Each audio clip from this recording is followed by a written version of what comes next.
नमस्कार. किमंतू लाईव्हमध्ये आपल्या सर्वांचं मनःपूर्वक स्वागत. कुळ आणि मूळ या आपल्या 32 भागांच्या मालिकेतील त्याच्यामध्ये 3 भाग आपण वाढवले म्हणजे 35 भाग झाले. 35 भागांच्या मालिकेतील आजचा आपला 8वा भाग आहे. या भागामध्ये आपण जाणून घेणार आहोत गोत्र आणि प्रवर यांचा विचार. आता गोत्र आणि प्रवर यांचा विचार हा काय प्रकार आहे? आपल्याला जर कुठे लग्न संबंध जुळवायचे असतील, घरामध्ये एखादं धार्मिक कार्य असेल, काही जन्मविधी असतील, मृत्यूविधी असतील, त्या प्रसंगी आपण जो पुरोहित नेमतो ते विधी करण्यासाठी त्याला विधी करताना यजमानाचं गोत्र आणि प्रवर यांचा उच्चार करणं गरजेचं असतं प्रथा परंपरेप्रमाणे. त्यामुळे लग्न असोत किंवा दुसरे कुठले विधी असोत, आपल्याला आपला गोत्र आणि प्रवर हे माहीत असणं गरजेचं आहे. तर तो पुरोहित असेल तो त्याचे उच्चार करू शकेल. गोत्र आणि प्रवरांचा उच्चार केल्याविना फलप्राप्ती होत नाही किंवा ती विधी पूर्णत्वास जात नाही अशी एक धारणा आणि श्रद्धा आहे. म्हणून प्रत्येक कुळासाठी हे गोत्र आणि प्रवर फार महत्त्वाचे आहेत. पहिल्या भागामध्ये यातला जो होता 7वा भाग, त्याच्यामध्ये आपण थोडं कुळाशी संबंधित काय घोटाळे आहेत या गोत्र आणि प्रवर या संकल्पनेमध्ये. श्रद्धा हा वेगळा भाग आहे. श्रद्धा आपण एकदा एखादा विषय श्रद्धेचा म्हणलं की त्याच्या विरुद्ध आपण कोणी प्रश्न उचलत नाही. श्रद्धेची गोष्ट आहे ती कोणीही मानायला मोकळा आहे, ज्याचा त्याचा प्रश्न, कोणी कोणावर श्रद्धा ठेवावी. पण शास्त्राने जर आपण विचार करायचं म्हणलं, शास्त्र म्हणून जर आपण पुरावे शोधायचे म्हटले तर त्याच्यामध्ये काही घोटाळे आढळून येतात. ते थोडेसे घोटाळे आपण मागच्या भागात पाहिले. या भागात पण आपण त्याच्याबद्दल थोडीशी चर्चा करणार आहोत. पण गोत्र आणि प्रवर हा जो विषय आहे हा सर्वांच्या जिव्हाळ्याचा आहे, कारण सर्वांना गोत्र आणि प्रवर असतं. हा जवळजवळ ऋग्वेद कालापासून चालत आलेला आहे. म्हणजे ऋग्वेदाचा कालावधी कितीच पकडला तुम्ही मागे पुढे करून प्रत्येकाने आपापल्या समजाप्रमाणे, तरी पण आपण असं म्हणू शकतो की मोठा प्राचीन कालावधी. त्यामुळे एवढ्या मोठ्या कालावधीमध्ये हा विषय टिकून असल्यामुळे आपल्या समाजामध्ये त्याच्याबद्दल अनेक मतांतर आहेत. अनेक विचारवंतांची मतं वेगळी आहेत, अनेक शास्त्री पंडितांची मतं वेगळी आहेत. त्याच्याकडे बघण्याचे वेगवेगळे वेदाभ्यासी जरी अजून काही लोक असतील आपल्या समाजामध्ये, तरी त्यांचे पण दृष्टिकोन गोत्र आणि प्रवर या विषयाकडे बघण्याचे वेगळे वेगळे आहेत. या सगळ्या दृष्टिकोनांमध्ये घोटाळा असा होतो की एखाद्या नवीन माणसाने हा विषय समजून घ्यायचा म्हटलं तर कुठला विचार घ्यायचा, कुठला दृष्टिकोन स्वीकारायचा, कुठली गोष्ट बरोबर मानायची हे कळत नाही. ही जी समस्या सगळ्यांसमोर आहे ती माझ्यासमोर पण आहे. हा विषय मांडताना की गोत्र आणि प्रवर हे समजावून सांगायचं म्हटलं किंवा त्याच्याबद्दल चर्चा करायची म्हणली तर कुठला विचार खरा मानायचा. आत्ता जो काही विचार आपण या व्हिडिओमध्ये मांडणार आहोत ते मला पटणारे विचार आहेत. तो मला पटणारा दृष्टिकोन आहे. कदाचित काही मित्रांचे याच्यावर ऑब्जेक्शन येऊ शकतं किंवा काही मित्रांचा विरोध असू शकतो, काही मित्रांना याच्यामध्ये वेगळी मतं असू शकतात. तर असू शकतात, मी नाकारत नाही आहे, कारण त्याचे एवढे विचारच समाजामध्ये भरपूर आहेत, मतभेदच भरपूर आहेत. तर मी जे म्हणतो आहे त्याच्याबद्दल कोणाला मतभेद असतील किंवा वेगळं काही मत असेल तर मला आदरच आहे. मी काही ती मतं खोटी आहेत असं म्हणत नाही किंवा मला त्या मतांना खोटं पाडायचं पण नाही. त्या अँगलने पण आपण ही मालिका चालवत नाही की कोणाला आपल्याला खोटं पाडायचं आहे म्हणून.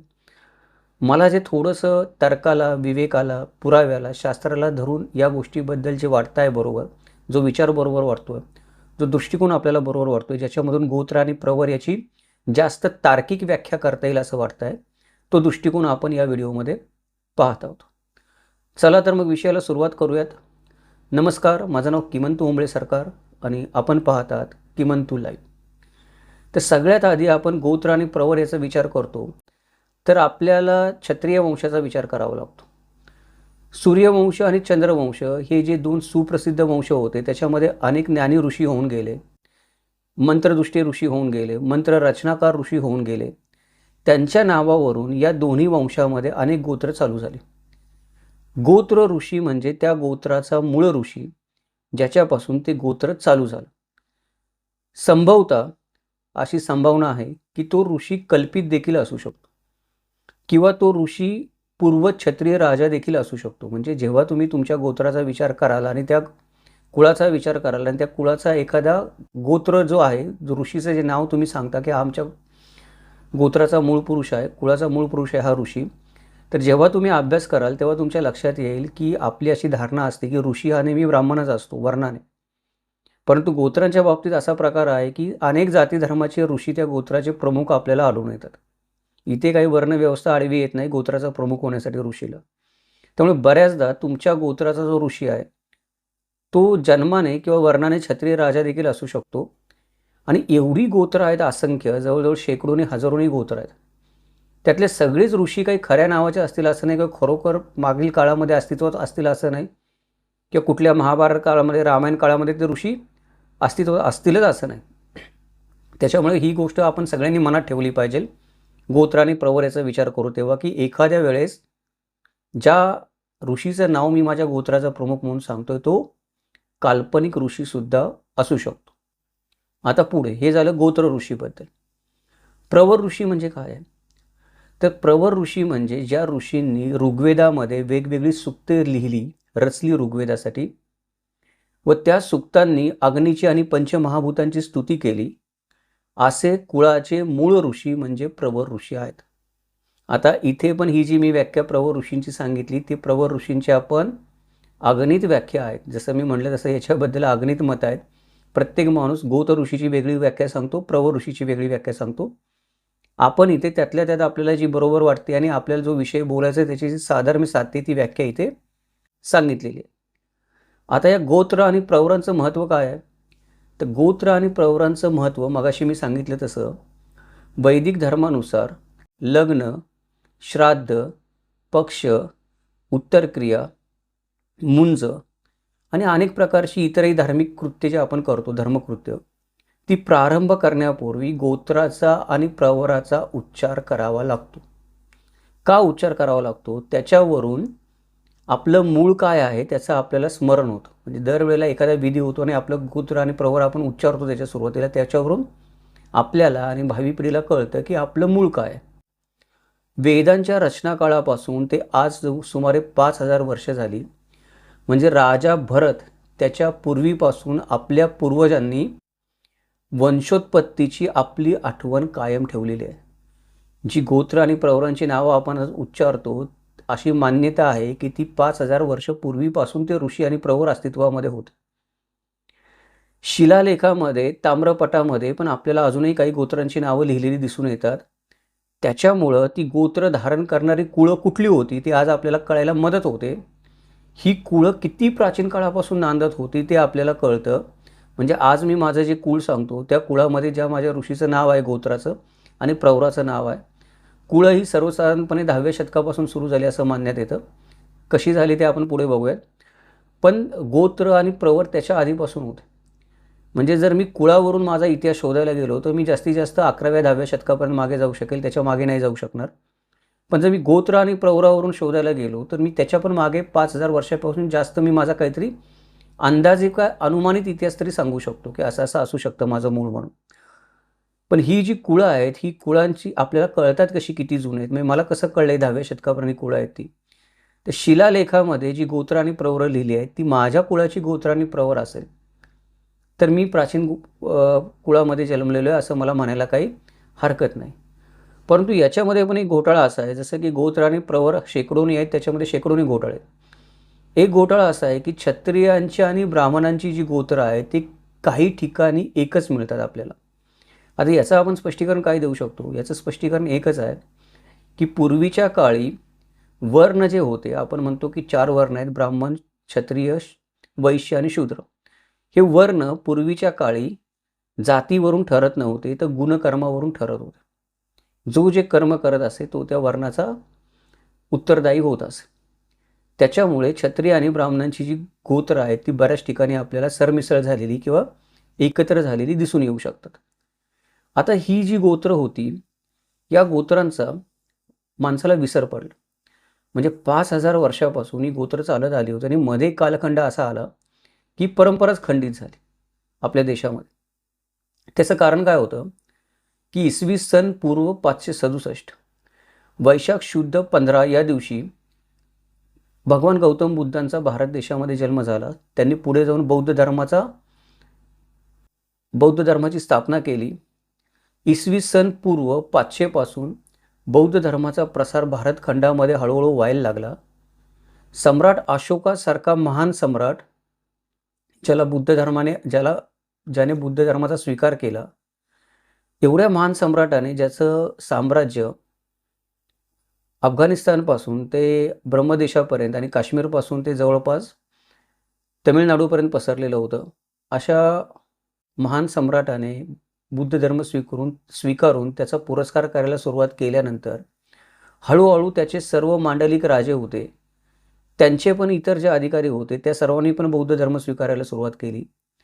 त्यांचं पाहून कधी सक्तीने, कधी सवयीने, कधी सोयीसाठी जनतेने पण बौद्ध धर्म स्वीकारायला सुरुवात केली आणि भारतभर एक बौद्ध धर्माची लाट आली. बौद्ध धर्म हा स्वतःमध्ये वर्णभेद किंवा जातीभेद मानत नाही. डॉक्टर बाबासाहेब आंबेडकरांनी पण अनेक धर्मांमधून बौद्ध धर्माचा स्वीकार करायचं कारण हे आहे किंवा बौद्ध धर्माची निवड करायचं कारण हे आहे की हिंदू धर्मामध्ये जो वर्णभेद आणि जातीभेद आहे तो इतर धर्मांमध्ये पण कुठे नाही कुठे, कोणत्या नाही कोणत्या स्वरूपात आढळतो. बौद्ध धर्म हाच एकमेव असा धर्म आहे की जो कुठलाही वर्णभेद किंवा जातीभेद मानत नाही. त्याच्यामुळे बौद्ध धर्म आधीपासूनच समाजामध्ये रुजत होता, कारण समाजाला ते विचार पटत होते. सम्राट अशोकासारखा मोठा सम्राट त्याचा पुरस्कर्ता करणारा लाभल्यानंतर संपूर्ण भारतामध्ये तो बौद्ध धर्म रुजायला किंवा त्याचा प्रभाव वाढायला वेळ लागली नाही. बौद्ध धर्माचा प्रभाव जसा जसा वाढायला लागला तसं गोत्र आणि प्रवर या ज्या पद्धती होत्या वैदिक काळापासून चालत आलेल्या, त्याच्यावर विरजन पडायला लागलं. म्हणजे त्या पद्धती हळूहळू मागे सरकायला लागल्या. धर्मच नाही राहिला तर त्या पद्धती कोण मानेल तेव्हा. हा बौद्ध धर्माचा जो जोर होता तो बौद्ध धर्माचा जोर जवळपास 8व्या शतकाच्या अखेरपर्यंत होता आणि या 8व्या शतकाच्या अखेरपर्यंत बऱ्यापैकी भारत बौद्धमय होऊन गेला. बौद्धमय जरी झाला नाही तरी आपण असं म्हणू शकतो की लोकांना आपापल्या गोत्र आणि प्रवराचा बऱ्यापैकी विसर पडला त्या काळामध्ये. कारण राजाच दुसऱ्या धर्माचा पुरस्कार करतो आहे. मंत्री, मांडलिक राजे, वतनदार, सुभेदार जे कोणी असतील ते पण त्या धर्माचा पुरस्कार करतायत. सर्वसामान्य जनता पण जिथे सोय असेल ते पाहते. त्याच्यामुळे बौद्ध धर्माचा प्रभाव वाढल्यावर वैदिक धर्मातल्या या प्रथा परंपरा, वैदिक धर्म लयाला गेला नाही किंवा तो नष्ट झाला नाही किंवा त्यातल्या पूर्ण प्रथा परंपरा पण नष्ट झाल्या नाहीत, पण काही गोष्टी ज्या वेळोवेळी होत असतात, म्हणजे असं आपण म्हणतो की मगाशी जसं पाहिलं तसं की लग्न, मुंज, श्राद्ध, उत्तरक्रिया या वेळेला हे मंत्र उच्चारले जातात, कारण धर्माचा आणि राजाचा त्याला पाठिंबा असतो, म्हणून ते प्रथा परंपरा चालू राहतात. पण आता धर्म जरी राहिला तरी त्या प्रथा परंपरा हळूहळू लोप पावत होत्या. प्रथा परंपरांचं थोडं कर्मकांड कमी झाल्यामुळं, ते गोत्र आणि प्रवर उच्चारायचं कमी झाल्यामुळे ती परंपरा मधल्या काळामध्ये तुटून गेली आणि गोत्र आणि प्रवरांचा लोकांना बऱ्यापैकी विसर पडला, जसं वैदिक धर्मातल्या इतरही काही गोष्टींचा विसर पडला. कारण भारतामध्ये आता वैदिक धर्म राजधर्म राहिलेला नव्हता. परंतु हे फार काळ काही चाललं नाही. इसवी सन 9व्या शतकामध्ये आद्य शंकराचार्यांनी उत्तर मीमांसा नावाचा एक धर्मग्रंथ लिहिला. त्याच्यामुळे पुन्हा 100 ते 150 वर्षात, म्हणजे 9व्या शतकापासून पुढे 100 ते 150 वर्षात 10व्या शतकापूर्वी वैदिक धर्माला परत पूर्वीचे दिवस प्राप्त झाले आणि विसरून जी गोत्र आणि प्रवर जी मधल्या काळामध्ये विसरून गेलेली होती ती आता परत माणसांना त्याची गरज भासायला लागली. परत वैदिक धर्माचा प्रभाव वाढला. भारतामध्ये हिंदू धर्माचा प्रभाव वाढायला लागला, ज्याला आज आपण म्हणतो ते. परत लोक वैदिक धर्मातल्या श्रद्धा मानायला लागले, प्रथा परंपरा परत पाळायला लागले. पण आता ते गोत्र आणि प्रवर आठवावं कसं, मागल्या 5 शतकामध्ये नाहीसंच झालं होतं ते. त्याच्यामुळे काय झालं की आज जे आपल्याला क्षत्रिय, ब्राह्मण आणि वैश्य या 3 गोत्रांमध्ये घोटाळे दिसतात, या हा गोत्र ऋषी त्या वर्णामध्ये, तो गोत्र ऋषी या वर्णामध्ये, इकडच्या जातीचा माणूस तिकडे, तिकडच्या आडनावाचा माणूस इकडे, हे जे काही घोटाळे गोत्र आणि प्रवरामध्ये आज आपल्याला वर्ण आणि जाती जमातीमध्ये दिसून येतात, त्याचं एक मूळ कारण मधल्या काळामध्ये परंपराच खंडित झाली होती, तिचा पूर्ण विसर पडला होता आणि नव्याने जेव्हा ती प्रस्थापित करण्याचा प्रयत्न केला गेला तेव्हा हे सगळे घोटाळे झालेत. सारांश, बुद्ध धर्माचा पाडाव झाल्यानंतर 10व्या शतकामध्ये गोत्र, प्रवर, कुळ आणि जाती यांची परत एकदा भारतीय समाजाला जाणीव व्हायला लागली आणि इथूनच कुळांचा परत प्रारंभ झाला. कारण आता गोत्र आणि प्रवर लोकांना नीटशी आठवेनातच, आठवली तरी ती सिद्ध करता येईनात की असंच आहे म्हणून. मग नवीन कुठली तरी एक रचना निर्माण करणं गरजेचं होतं जी गोत्र आणि प्रवर व्यवस्थेची जागा घेईल. ती जागा घेतली कुळ परंपरेने. कुळ ही एक नवीन व्यवस्था समांतर गोत्र आणि प्रवर व्यवस्थेला निर्माण व्हायला लागली. मागच्या भागामध्ये पण मी सांगितलं की कुळापासून गोत्र किंवा गोत्रापासून कुळ निर्माण झाली नाहीत. आडनावांपासून गोत्र किंवा गोत्रांपासून आडनावं, आडनावांपासून कुळ किंवा कुळांपासून आडनावं निर्माण झालेली नाहीत. गोत्र, कुळ आणि आडनावं या 3 समांतर चालत असणाऱ्या परंपरा आहेत. ज्या एकच गोष्ट दाखवतात, मानवी समूहाचं वर्गीकरण करतात. परंतु गोत्र वैदिक काळामध्ये निर्माण झाली. कुळ जी व्यवस्था म्हणतो आपण ती 10व्या शतकापासून निर्माण व्हायला सुरुवात झाली. आडनावा आपण म्हणतो ती आडनावा आपण आत्तापर्यंत ब्रिटिश येईपर्यंत लावत नव्हतो. त्याचं कारण हे जे विधी आपण लोक करत होतो आपल्या धार्मिक विधी म्हणून, त्याच्यामध्ये एखाद्या व्यक्तीचं नाव घेताना आपण पहिल्यांदा व्यक्तीचं नाव, मग त्या व्यक्तीच्या वडिलांचं नाव आणि मग त्या व्यक्तीच्या गोत्राचं नाव घ्यायचो. या 3 गोष्टी उच्चारल्यानंतर ती व्यक्ती पूर्णतः इतर व्यक्तीपेक्षा वेगळी तिची ओळख निर्माण करता यायची. त्याच्यामुळे कोणाला आडनाव लावायची गरजच पडली नाही. त्यामुळे आडनावं जरी 14व्या शतकामध्ये ब्रिटिश कालखंडामध्ये लावायला सुरुवात झाली तरी भारतामध्ये ती ब्रिटिशांनी सक्ती केल्यावरच आपण लावायला लागलो सक्तीने.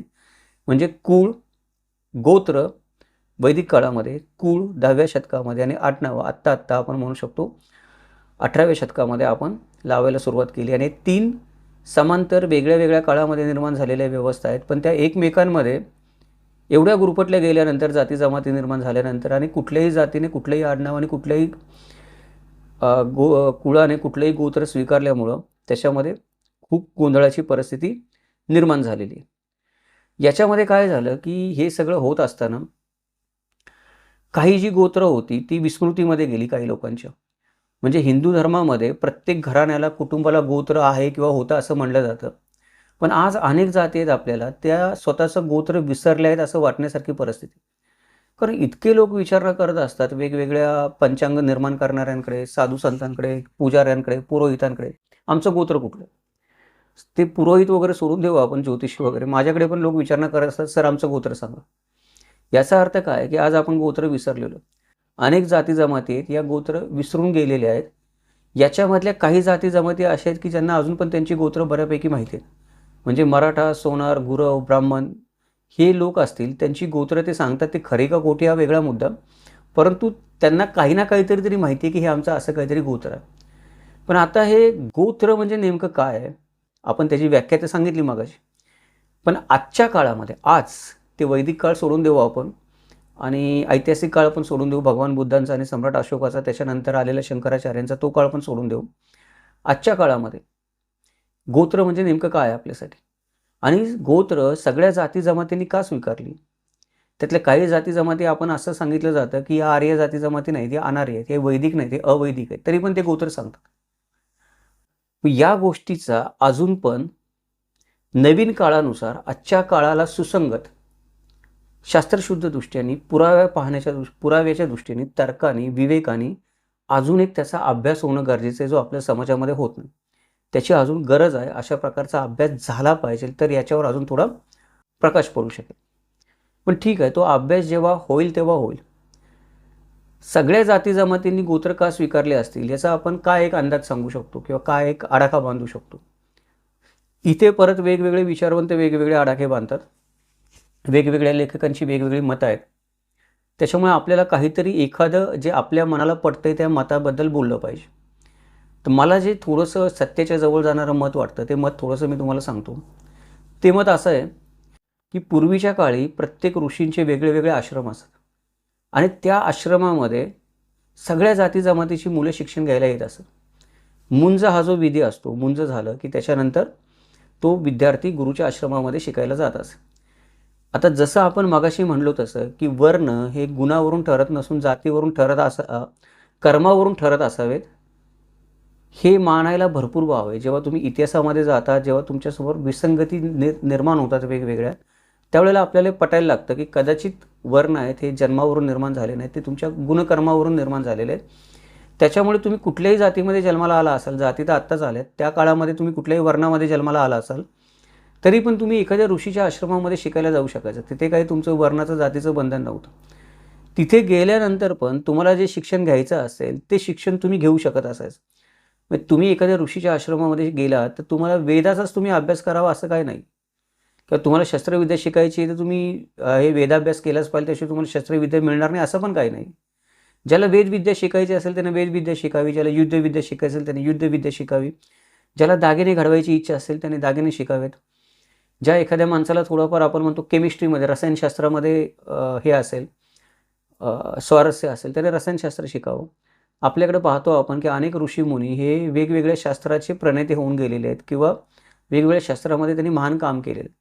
भौतिकशास्त्र असेल, गणित असेल, रसायनशास्त्र असेल, आपले सेवा शुश्रूषा असेल, उपचार पद्धती असेल, याच्यामध्ये वेगवेगळे ऋषी होऊन गेले. याचा अर्थ काय आहे की ही सर्व शास्त्र त्या आश्रमांमध्ये त्या काळामध्ये शिकवली जात होती.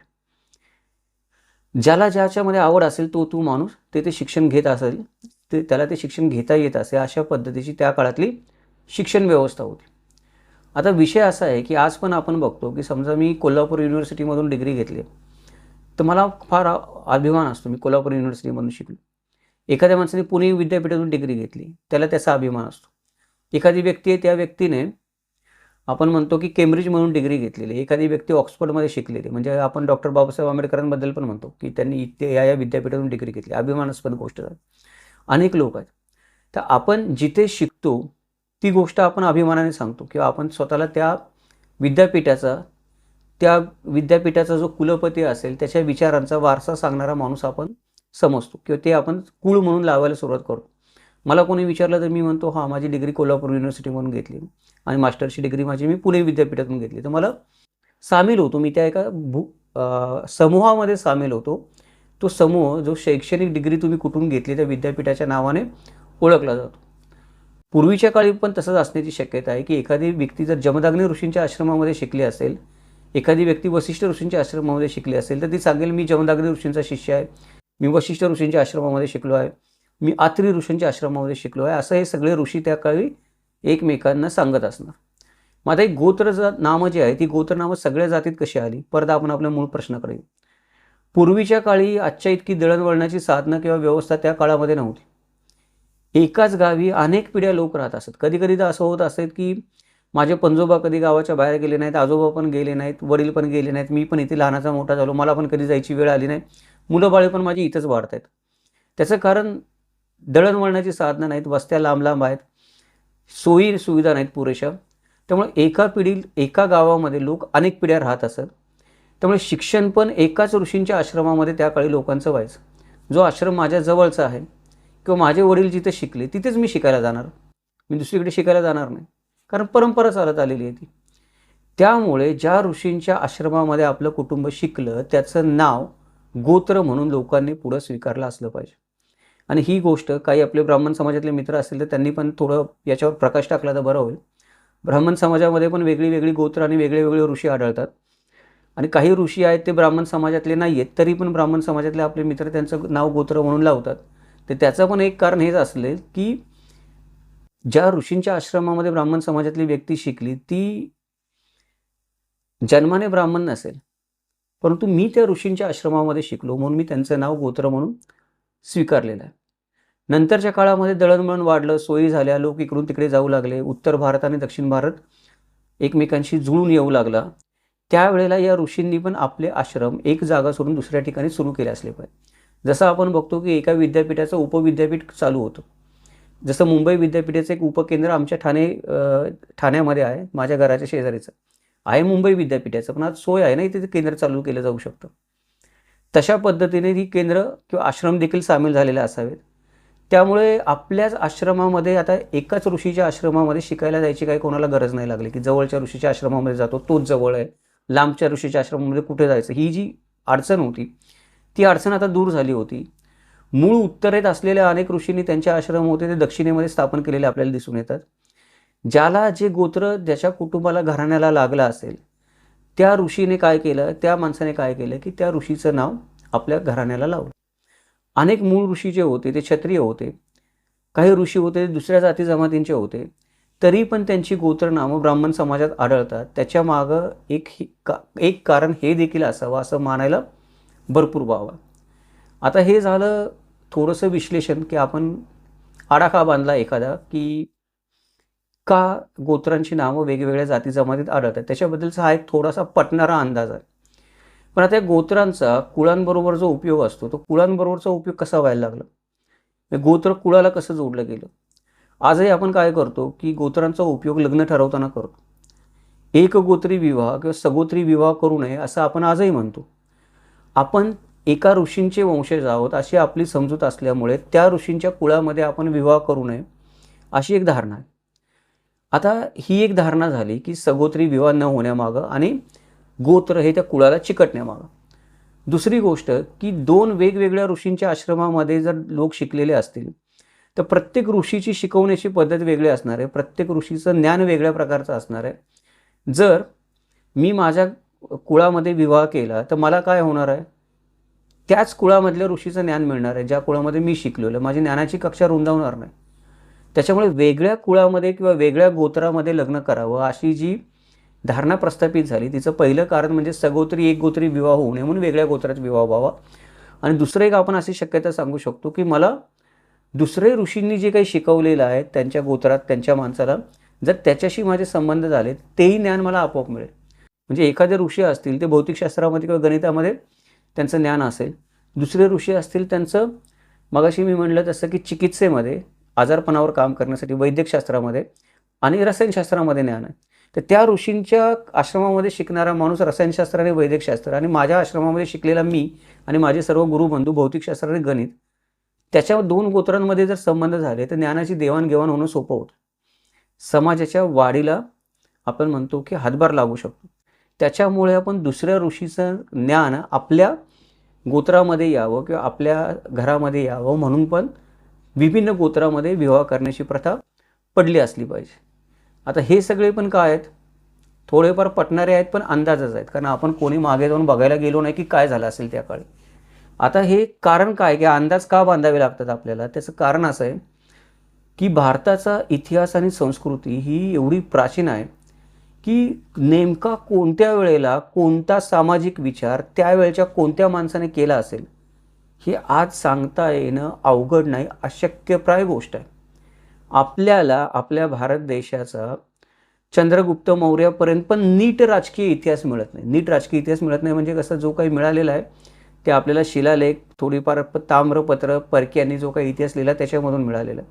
असं कोणी कुठे पुस्तक लिहून ठेवलेलं नाही की हाच तुमचा इतिहास आहे आणि हे त्याला कोणी दुजोरा दिलेला नाही. आपण शोधतोय तुकड्या तुकड्यामध्ये. जिथे आपल्याला राजकीय इतिहास पण नीट कळत नाही, तिथे आपल्याला सामाजिक इतिहास कसा कळावा? राजकीय इतिहास तरी लिहिला असतो, काहीतरी पत्रव्यवहार होत असतात, राज्यव्यवस्था चालत असते, त्यामुळे राजकीय इतिहास मिळतो. पण समाज जो नांदत असतो गावागावामध्ये, खेड्यांमध्ये, शहरांमध्ये, वेगवेगळ्या वाड्या वस्त्यांमध्ये, त्याचा तर कुठेच काही लिखापडी नसते. मग त्याच्यामुळे सामाजिक इतिहास मिळायला तर अजून अडचण आहे राजकीय इतिहासापेक्षा. म्हणून आपल्याला त्या काळात नेमका कोणी काय विचार करून कुठलं गोत्र घेतलं असेल आणि कोणाला कुठलं गोत्र लागलं असेल, कोणी स्वीकारलं असेल, आज सांगता येणं फार अवघड आहे. या विषयावर पण अजून खुल्या मनाने आपण आपल्या मनातून आपापल्या जातीचा मोठेपणा, अहंकार, गर्व बाजूला ठेवून खुल्या मनाने आपण सगळ्यांनी मिळून या विषयावर पुरेशी चर्चा केली पाहिजे, विचारविनिमय केला पाहिजे, अजून अभ्यास केला पाहिजे. तर आपण म्हणतो की विचारांची आणि ज्ञानाची ज्योत पेटते. 2 माणसं बोलायला लागले की काहीतरी एक नवीनच गोष्ट आपल्याला तिचं ज्ञान होतं 2 माणसांशी चर्चा केल्यामुळं. त्यामुळे हे अभ्यास होणं अजूनही गरजेचं इथं भरपूर व्हावे, तरच या गोष्टी खऱ्या अर्थाने आपल्याला कळू शकतील. ठीक आहे, इथपर्यंत झालं. आता आपण काय करूयात की जिथपासून आपल्याला कळतंय तिथपासून सुरुवात करूयात. म्हणजे मागचं जे काही आहे वैदिक काळातलं किंवा 5000 वर्षापूर्वीचं, ते कळून घेण्यासाठी चर्चा विनिमयाची गरज आहे. पण जिथून पुढे आपल्याला कळते, कुठून पुढे कळतंय आपल्याला? 10व्या शतकापासून. 10व्या शतकापासून पुन्हा एकदा समाजाने काय केलं की गोत्र आणि प्रवर थोडं मागच सोडून दिलं, मगाशी मी म्हटलं तसं, आणि पुन्हा कुळ पद्धतीचा स्वीकार केला. आता कुळ पद्धतीचा स्वीकार करताना पण त्याची 2 कारणं झाली. मागच्या भागामध्ये आपण बोललो तसं. पहिलं कारण म्हणजे या गोत्रांची संख्या वाढता एवढी वाढली, कारण लोकसंख्या वाढली तशी गोत्र कमी पडायला लागली माणसांचं वर्गीकरण करायला. मग त्याच्यामध्ये गण निर्माण झाले, मग पक्ष निर्माण झाले, मग परत उपगोत्र निर्माण झाली, मग प्रवर निर्माण झाले. एवढं सगळं केलं तरी पण मी सगोत्री विवाह करत नाहीये हे सिद्ध होईन असं झालं, कारण लोकसंख्या वाढली. कळेन असं झालं की गोत्र वेगळे, प्रवर वेगळे, पण हा माणूस माझ्याच तर रक्ताचा नाही आहे. लोकसंख्येमुळे तो मर्यादा यायला लागल्या गोत्र प्रवर पद्धतीवर. आणि मधल्या काळामध्ये आपण म्हटलं तसं की गोत्र प्रवर पद्धतीचा विसरच पडला होता. आता नव्याने सुरुवात करायची होती. नव्याने सुरुवात करायला लागल्यावर बरेच घोटाळे होऊ लागले चारही वर्णातल्या गोत्र प्रवरांमध्ये.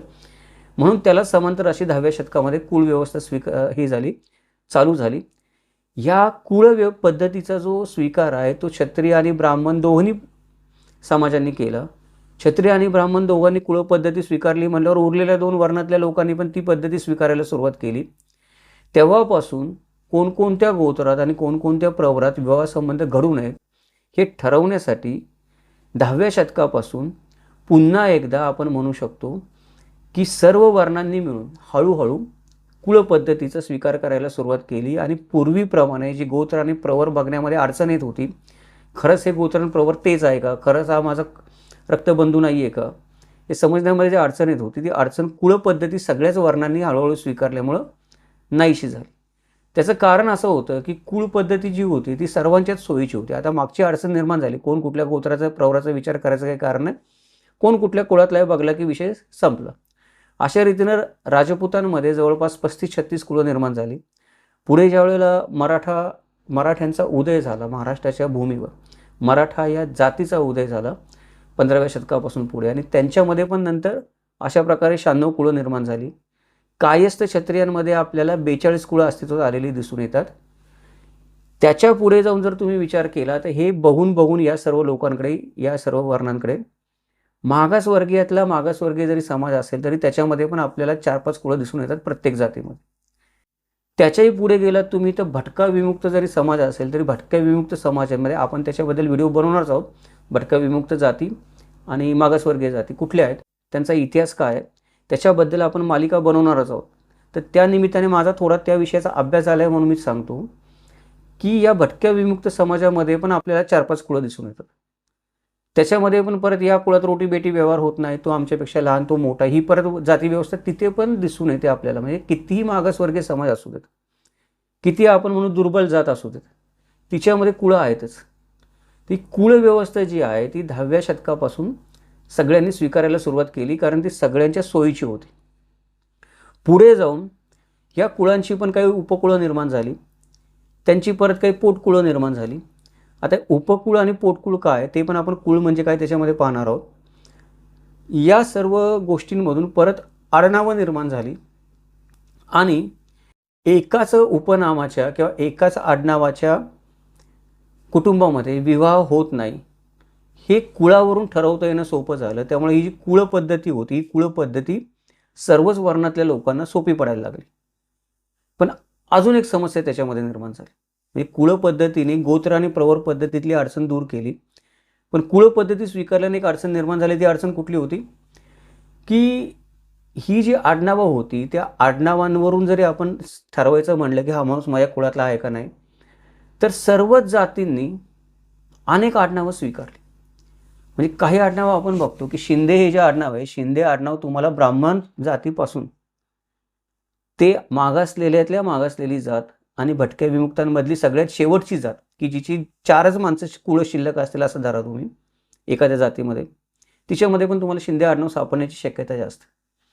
म्हणजे ह्या सगळ्या जातींनी, अनेक जातींनी अनेक आडनावं स्वीकारली. त्यामुळे सगळ्या जातींमध्ये, सगळ्या वर्णांमध्ये परत आडनावं सारखीच दिसायला लागली. म्हणजे आडनावं ब्राह्मणांची असोत, मराठ्यांची असोत, वैश्यांची असोत, ती सगळ्यांनी एकमेकांची आडनावं स्वीकारून टाकली. त्याच्यामुळे परस्पर वर्णीयांनी ही आडनावं स्वीकारल्यामुळं आता परत समस्या निर्माण व्हायला लागली की अरे हा माणूस माझा रक्तबंधू आहे का नाही ठरवायचं कसं, माझा जातबंधू आहे का नाही तो विषय लांब राहील, त्याने काही फारसा फरक नाही पडत आहे. पण मला जेव्हा लग्न करायचं आहे तेव्हा एकाच गोत्रामध्ये लग्न होऊ नये. याचं पण आडनाव शिंदे आहे, माझं पण आडनाव शिंदे आहे, जात वेगळी वाटते, पण त्याचा गोत्र आणि प्रवर माझं गोत्र प्रवराशी जुळतो. आता मी काय करू? मग ही अडचण आज आपल्या समाजामध्ये मोठ्या प्रमाणात आहे. याच्यासाठी लोक शोधायचा प्रयत्न करतात दरवेळेला. प्रत्येक वेळेला काही त्याच्यामध्ये यश मिळतंच असं नाही, बऱ्याचदा फसवणूक पण होते. कधी आपण स्वतःची फसवणूक करून घेतो काही ना काहीतरी मनाशी समजूत करून, आणि बऱ्याच गोष्टी होतात. त्याच्यामध्ये अजून एक गोष्ट होती की पदर लागणे किंवा पदर जुळणे असं म्हणतात. आता लग्न ठरवताना अजून एक विचार केला जायचा, तो म्हणजे ज्या कुळातल्या वर किंवा वधूशी आपला संबंध जुळवायचा आहे त्या कुळाशी पूर्वी कधी तर आपला मागं संबंध आला आहे का नाही हे जर मला तपासून बघायचं असेल तर त्याला पदर लागणं किंवा पदर जुळणं म्हणतात. म्हणजे एका कुळाशी, समजा माझी आजी जी आहे ती ज्या कुळातून आलेली आहे माझ्या घरामध्ये, माझ्या वडिलांच्या घरामध्ये, त्याच कुळातनं जर मुलगी माझ्या घरामध्ये आली तर परत काय झालं, मी एक गोत्रीत झालो. कारण त्यांचं माझं कुळ मिळलं माझं आजीच्या काळामध्ये, तर त्यांचा माझा DNA एक झाला. आता परत तिकडचीच पोरगी करून आणायची. मग हे पदर लागणं आणि पदर जुळणं हा प्रकार पण काय झाला की आडनावांमुळे शोधून काढता येणं अवघड झालं. सारांश. आता हे सगळं झालं, याचा अर्थ काय झाला की आपण काय बघितलं, थोडासा आपण एक विचार केला की गोत्र आणि प्रवर याच्याबद्दलचे वेगवेगळे वैचारिक विविधता आहे, त्यातला जो थोडासा मला वाटतो तर्काच्या जवळ आहे तो विचार आपण केला आणि त्याच्यामध्ये वैदिक काळापासून ते आत्ताच्या काळामध्ये बदल कसे झाले आणि अडचणी काय काय आहेत त्याच्यामध्ये, ज्या शास्त्रशुद्ध अडचणी आपण ज्याला म्हणतो किंवा तार्किक अडचणी म्हणतो, त्या अजूनही आहेत, त्या सुटलेल्या नाही आहेत. तर कुठल्या अडचणी शिल्लक आहेत आणि त्याच्याबद्दल अजून विचारविमर्श करणं गरजेचं आहे, त्याच्याबद्दल पण आपण चर्चा केली की काही गोष्टी ज्याच्याबद्दल चर्चा केली पाहिजे, काही गोष्टी त्याच्याबद्दल संशोधन केलं पाहिजे, काही गोष्टी त्या नव्याने ठरवल्या पाहिजेत. नव्याने ठरवल्या पाहिजेत म्हणजे कसं, गोत्र आणि प्रवर जेव्हा अडचणीचं ठरू लागलं तेव्हा लोकांनी कुळपद्धती स्वीकारली. कुळपद्धतीच्या पण मर्यादा जेव्हा उघड केल्या यायला लागल्या तेव्हा लोकांनी आडनावं स्वीकारली. आज आपल्याला आडनावांमध्ये पण समस्या जाणवायला लागतात, तर आपण परत नव्याने विचार केला पाहिजे, काहीतरी नवीन एखादी पद्धत या सगळ्या समस्यांवर मार्ग काढेल अशी स्वीकारली पाहिजे.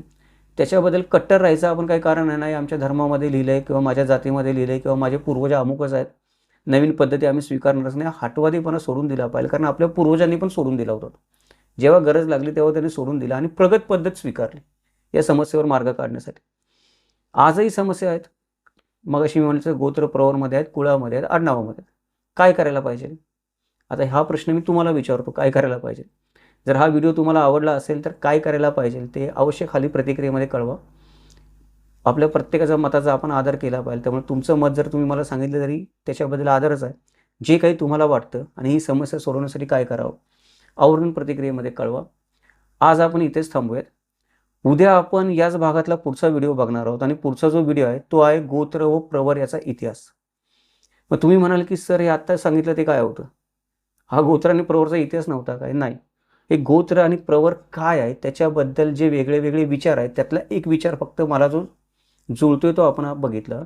गोत्र आणि प्रवर पद्धतीचा हा इतिहास नाही, तो बघणार आहोत आपण पुढच्या व्हिडिओमध्ये. तोपर्यंत जर हा व्हिडिओ आपल्याला आवडला असेल तर लाईक करा, शेअर करा. जर या व्हिडिओच्या निमित्ताने आपण प्रथमच किमंतू लाईव्ह चॅनलला भेट देत असाल तर चॅनलला सबस्क्राईब करा, नोटिफिकेशन बटन ऑन ठेवा, जेणेकरून आपल्याला ही आरोग्यदायी चर्चा अशीच पुढे चालू ठेवता येईल नवीन नवीन व्हिडिओच्या निमित्ताने. अशा प्रकारचे संशोधनपूर्ण व्हिडिओ बनवण्यासाठी किंवा विचारी व्हिडिओ बनवण्यासाठी नेहमीच आपल्याला थोडी प्रायोजकत्वाची गरज लागत असते, चॅनेलला स्थिरतेची गरज लागत असते, जेणेकरून आपण जास्त चांगल्या प्रकारे संशोधन करू शकू. जर चॅनेलचा आपला प्रामाणिक उद्देश आपल्याला पटत असेल, मदत करण्याची आपली इच्छा आणि क्षमता असेल तर आपण चॅनलची मेंबरशिप घेतली तर नक्कीच आनंदाची गोष्ट आहे. इतिहासाचं हे असंच वस्तुनिष्ठ मूल्यमापन, चिकित्सक विश्लेषण आणि तर्कशुद्ध विवेचन पाहण्यासाठी, ऐकण्यासाठी पाहत राहा किमंतू लाईव्ह. भेटूयात उद्या एका नवीन व्हिडिओसोबत. तोपर्यंत जय महाराष्ट्र, जगदंब.